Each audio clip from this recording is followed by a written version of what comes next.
പരിശുദ്ധ ദൈവമാതാവ് പ്രത്യക്ഷപ്പെട്ട ഈ അൾത്താരയിൽ നിൽക്കുവാനുള്ള ഭാഗ്യം ലഭിച്ചതിനായി അമ്മയ്ക്കും ഈശോയ്ക്കും ഞാൻ ആയിരം നന്ദി പറയുകയാണ്. എൻ്റെ പേര് ഔസേപ്പച്ചൻ, വീട്ടുപേര് പുതുമന, എറണാകുളം ജില്ലയിലെ വാഴക്കുളത്താണ് താമസിക്കുന്നത്. എൻ്റെ ഈ 72 വർഷത്തെ ജീവിതം 3ആയി തരംതിരിക്കാവുന്നൊരു ജീവിതമാണ്. ഞാനിങ്ങനെ പറയുന്ന സാക്ഷി നിങ്ങൾക്ക് കൂടുതൽ മനസ്സിലാക്കാൻ വേണ്ടിയിട്ടാണ്. ആദ്യത്തെ 35-36 വർഷം യേശുവിനറിയാതെ ഒരു നാമമാത്ര ക്രിസ്ത്യാനിയായി, ഞായറാഴ്ച ക്രിസ്ത്യാനിയായി നടന്ന് ഞാൻ ആ കാലത്തൊരു മദ്യവ്യവസായിയായി തീർന്നു, ഒരു ബാർ ഹോട്ടലിൻ്റെ ഓണറായി തീർന്നു. അങ്ങനെ ദൈവത്തെ വിശ്വസിക്കാതെയും ആശ്രയിക്കാതെയും പ്രാർത്ഥിക്കാതെയും ജീവിച്ചിരുന്ന കാലഘട്ടത്തിലാണ് ഞാനൊരു ധ്യാനം കൂടി യേശുവിനെ രക്ഷകനാഥനുമായി തിരിച്ചറിഞ്ഞ് സ്വീകരിച്ച് അതിനുശേഷം ഞാൻ എൻ്റെ ജീവിതം സുവിശേഷ വിലയ്ക്കായി മാറ്റിവെച്ചു. കഴിഞ്ഞ 35 വർഷം ഞാൻ നിരന്തരമായി ദൈവകൃപയാൽ ഒരു 10-15 ലക്ഷം ജനങ്ങളോട് കേരളത്തിലെ, ഇന്ത്യയിലെ, ലോകത്തെ വിവിധ സ്ഥലങ്ങളിൽ, വിവിധ ധ്യാന കേന്ദ്രങ്ങളിൽ, ശാലോം ടിവിയിൽ, അങ്ങനെ വിവിധങ്ങളായ അൾത്താരകളിലൊക്കെ ഈശോയുടെ വചനം പറഞ്ഞ് ഞാൻ നല്ലൊരു അനുഗ്രഹത്തിൽ ജീവിക്കുന്ന കാലഘട്ടത്തിലാണ് ഞാൻ ഈ കൃപാസനത്തിൽ വരിക. കൃപാസനത്തിൽ വന്നത് ഞാനൊന്ന് കാണുവാനായിട്ടാണ് വന്നത്.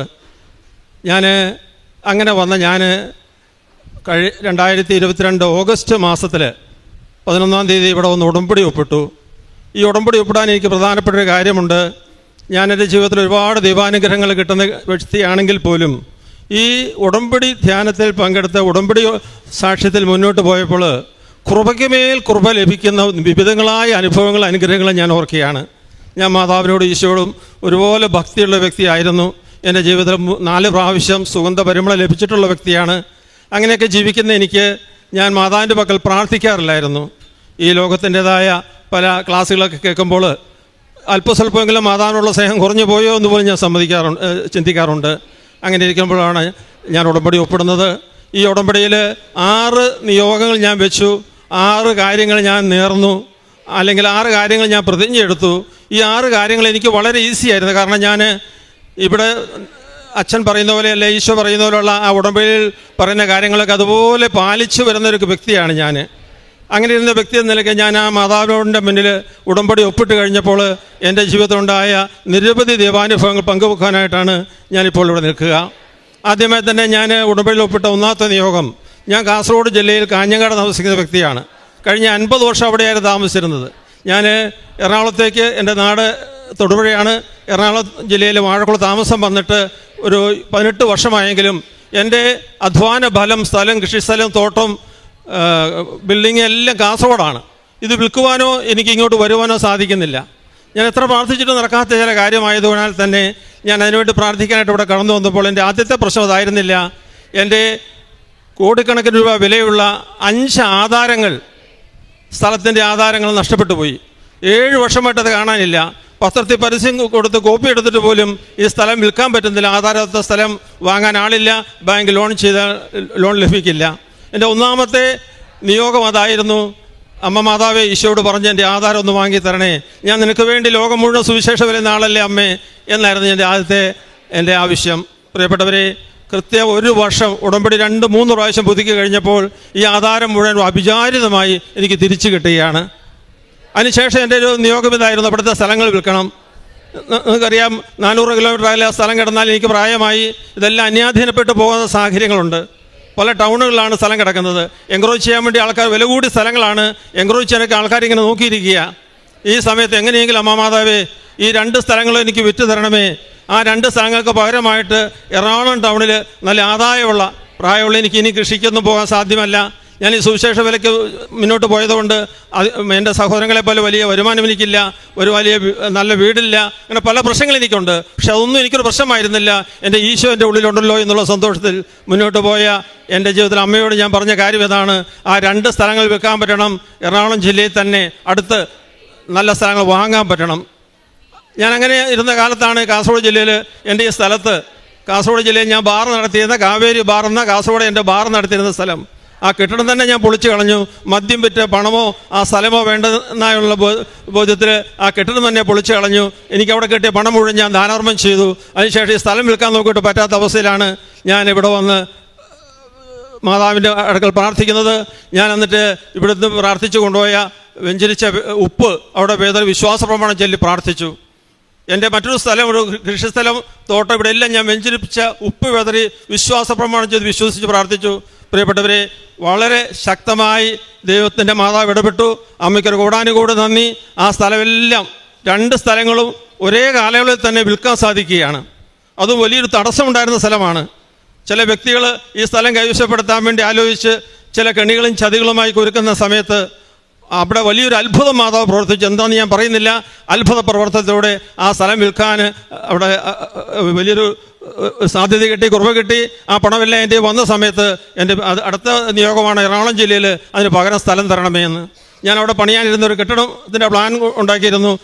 4 നില കെട്ടിടമാണ്. പ്രിയപ്പെട്ടവരെ, എൻ്റെ അമ്മ വൈറ്റിലയിൽ 5 നില കെട്ടിടമുള്ള 5 നിലയുള്ള ഒരു പുതിയ കെട്ടിടം പണിതിട്ട് 2 വർഷം പഴക്കമുള്ള, അതൊരു ആത്മീയ മനുഷ്യൻ പണിത ഒരു ധ്യാനഗുരുവിൻ്റെ സ്വത്തായിരുന്ന ആ സ്ഥലം ആ വ്യക്തി 2 കോടി രൂപ വില കുറച്ച് എനിക്ക് തന്നെ തരാൻ ആ വ്യക്തി തയ്യാറായി. കാരണം അയാൾ പറഞ്ഞ കാര്യം ഇതാണ്: സുവിശേഷം പ്രസംഗിക്കുന്ന, ഈശോയ്ക്ക് വേണ്ടി ബാറടച്ച, കോടാനുകോടി രൂപ നഷ്ടപ്പെടുത്തിയ ഈ ഔസേപ്പച്ചനത് കൊടുത്താൽ ദൈവം എന്നെ അനുഗ്രഹിക്കുമെന്ന് പറഞ്ഞ് എൻ്റെ കയ്യിലുണ്ടായിരുന്ന പണത്തിന് ആ വ്യക്തി ആ സ്ഥലവും അതുപോലെ തന്നെ ആലുവയ്ക്കടുത്ത് ഒരു തോട്ടവും വാങ്ങാൻ എനിക്ക് ദൈവം കൃപ നൽകി. പക്ഷേ എൻ്റെ ജീവിതത്തിൽ നഷ്ടപ്പെട്ടു പോയതെല്ലാം ഈ 70-ാമത്തെ വയസ്സിൽ 71-ാമത്തെ വയസ്സിലാണ് ഈശോ എനിക്ക് മടക്കി തരുന്നത്. ഞാൻ പ്രാർത്ഥിച്ച കാലത്ത് എനിക്ക് തരാത്തത് ഞാൻ വിശ്വസിക്കുകയാണ്. മുൻ കാലഘട്ടങ്ങളിൽ ഞാൻ യേശുവിനെ വിശ്വസിച്ചെങ്കിലും യേശു എന്നെ പൂർണ്ണമായി വിശ്വസിച്ചോ എന്ന് ഞാൻ സംശയിക്കുക. യോഹന്നാൻ്റെ സുവിശേഷം 2:24 പറയുന്നുണ്ട്, അവരെല്ലാവരും യേശുവിനെ വിശ്വസിച്ചു, യേശു ആകട്ടെ അവരെ വിശ്വസിച്ചില്ല. കാരണം ഈ പണമോ സ്വത്തും എല്ലാം വരുമ്പോൾ പലപ്പോഴും പലരും യേശുവിനെ വിട്ടുപോകുന്ന അവസ്ഥ നമ്മൾ കാണുന്നുണ്ട്.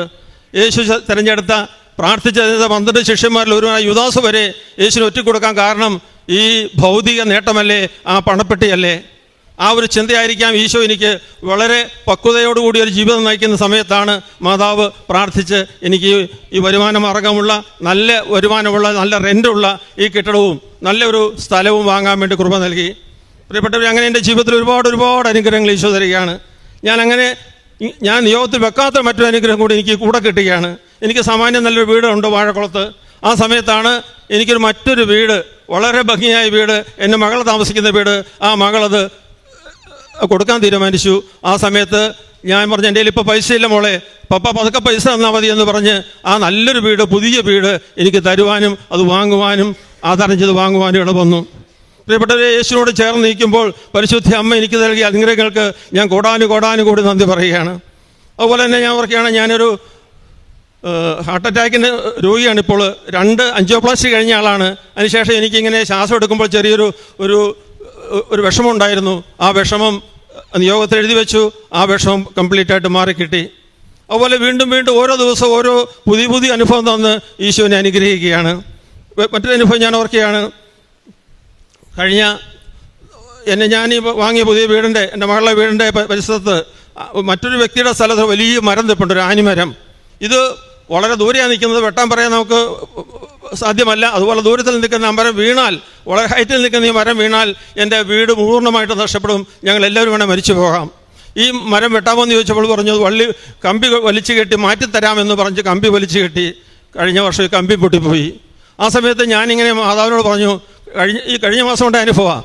ഞാനിവിടെ കഴിഞ്ഞ മാസം ഉടമ്പടി പുതുക്കാൻ വന്നപ്പോൾ എൻ്റെ 6ാമത്തെ നിയോഗമായി ഞാൻ അമ്മ മാതാവേ, സഞ്ചാരി മാതാവേ, ആ മകൻ്റെ വീട്ടിലങ്ങ് ചെന്ന് ആ മകനൊന്ന് തോന്നിപ്പിക്കണമേ, ആ മരം വെട്ടാൻ തോന്നിപ്പിക്കണമേ എന്ന് ഞാൻ പ്രാർത്ഥിച്ചു അമ്മയോട്. ഉടമ്പടിയിൽ ഒപ്പിട്ടില്ല. ഞാനിത് വെള്ളിയാഴ്ച പകൽ 7:30 ആലോചിക്കുന്നു, തീരുമാനിക്കുന്നു. 15 മിനിറ്റ് കഴിഞ്ഞപ്പോൾ ആ വ്യക്തിനെ വിളിക്കുകയാണ്, ഔസേപ്പച്ചൻ ബ്രദറെ, ആ മരം ആനി വെട്ടാൻ ഞാൻ തീരുമാനമെടുത്തിരിക്കുന്നു എന്ന്.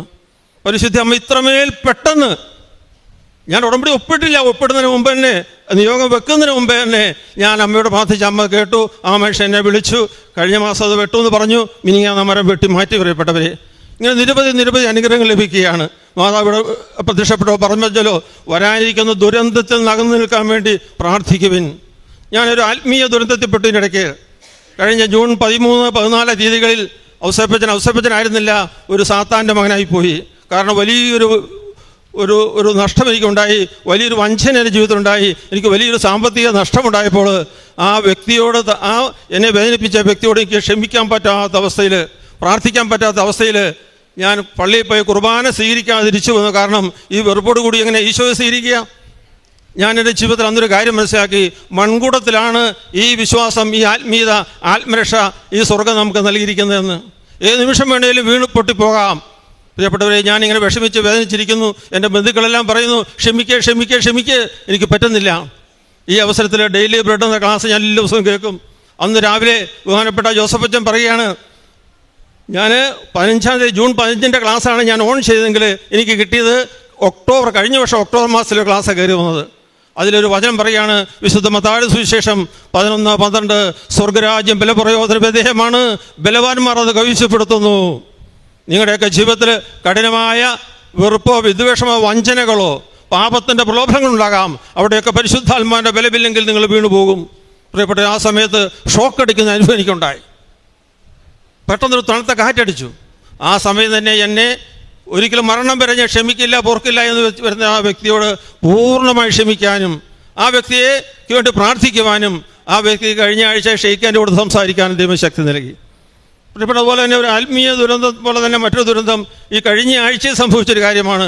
ഡെയിലി ബ്രെഡിലൂടെ ദൈവം തന്ന അനുഗ്രഹമാണ്.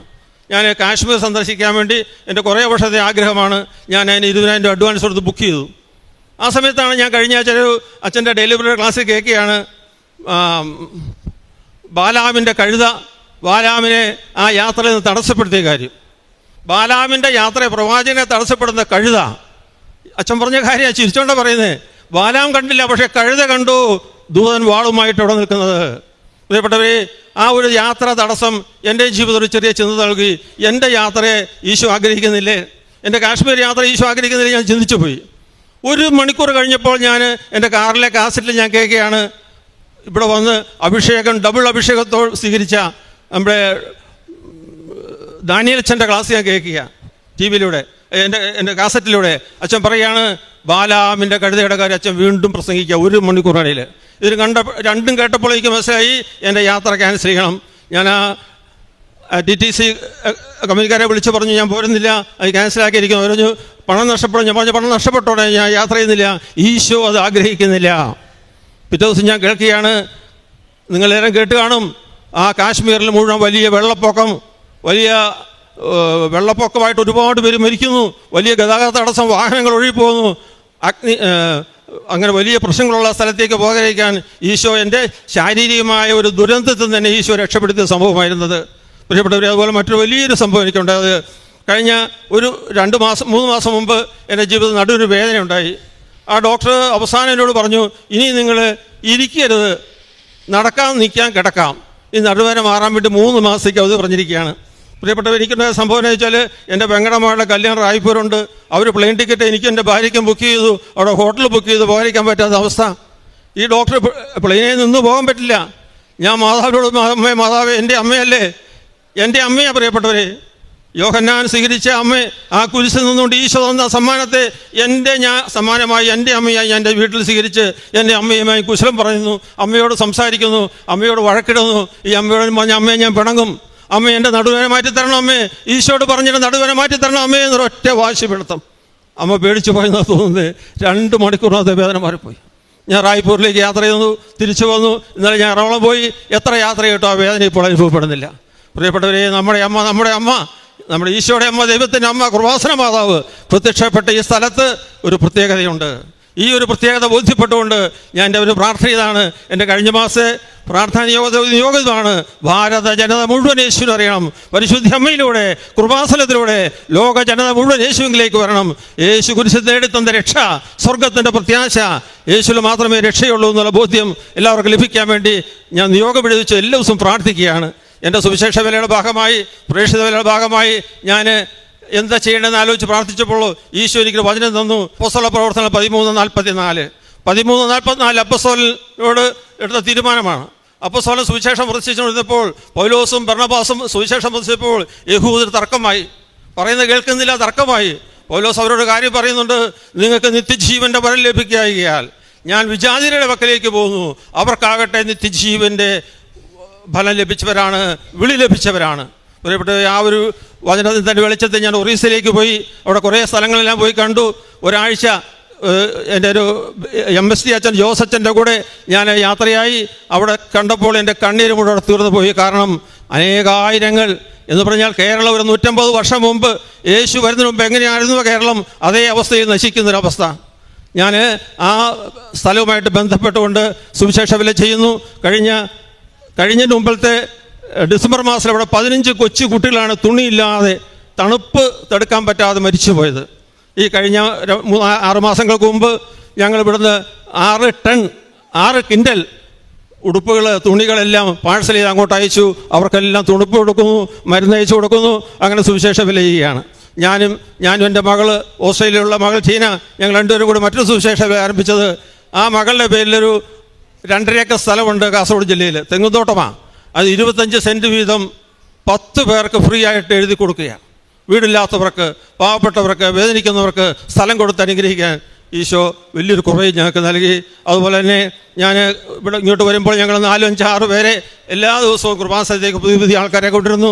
വാട്സാപ്പിലൂടെ, സോഷ്യൽ മീഡിയയിലൂടെ ഒരു ദിവസം 1000, 1500 പേർക്ക് ഇവിടുത്തെ ക്ലാസ്സുകളും സാക്ഷ്യങ്ങളും അയച്ചു കൊടുത്തുകൊണ്ട്, പത്രം വിതരണം ചെയ്തുകൊണ്ട് ഈശോയുടെ സ്നേഹം പങ്കുവെക്കുകയാണ്. പ്രിയപ്പെട്ട പോലെ തന്നെ ഞാൻ മറ്റൊരു ശുശ്രൂഷ ആരംഭിച്ചത്, ദേവാലയത്തിൽ ചെല്ലുമ്പോൾ, ഏത് ദേവാലയത്തിൽ ചെന്നാലും അവിടെ നല്ല നല്ല സമ്പന്നരായ ആൾക്കാരോടൊപ്പം പാവപ്പെട്ട മനുഷ്യർ ഇവിടെ കാണാൻ പറ്റുന്നുണ്ട്.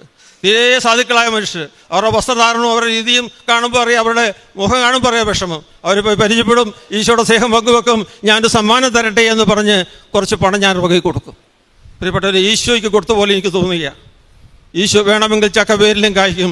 ഈശോയ്ക്ക് വേണ്ടി ആത്മാക്കളെ നേടാൻ, ശുശ്രൂഷ ചെയ്യാൻ നിരവധി അവസരങ്ങൾ നമുക്കുണ്ട്. ഇത്രമാത്രം കൃപ എനിക്ക് നൽകിയ പരിശുദ്ധ അമ്മയ്ക്കും തിരുക്കുമാരനും കോടാനുകോടി നന്ദി